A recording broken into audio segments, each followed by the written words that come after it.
Just a few days ago, the government announced a special session. And this special session of Parliament, there have been many guesses about what it could possibly be about. One of those three guesses has been about a possible women's reservation bill. Now, why I'm bringing that up is because one of the themes that the Prime Minister spoke about in the interview yesterday was the need for more female empowerment across the country. He said that women are driving the country's economic growth. He said that women are taking the lead in every sector when you take a look at it. He also said women-led development is making waves globally, so not just in India, but across the world. He also said Nari Shakti, or female empowerment, is going to make India one of the top economies.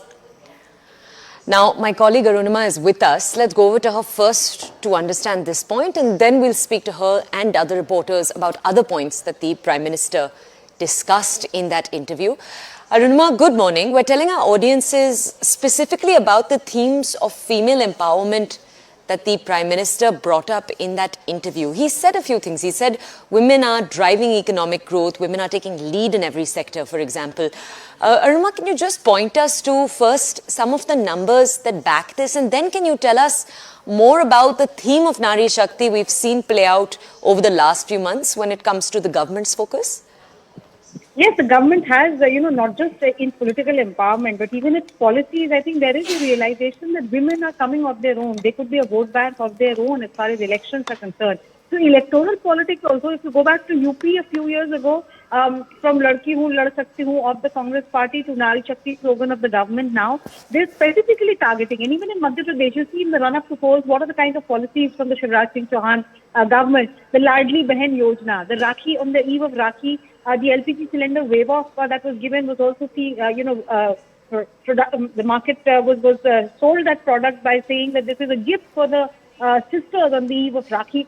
So there is specific move, not just in terms of administration, but also in terms of electoral politics to let the women voters know that their specific needs are being taken care of the government. Now, talking about the women's reservation bill, it's a tricky issue. Yes, parties like TMC, even this morning TMC has said that why don't you bring in the women's reservation bill.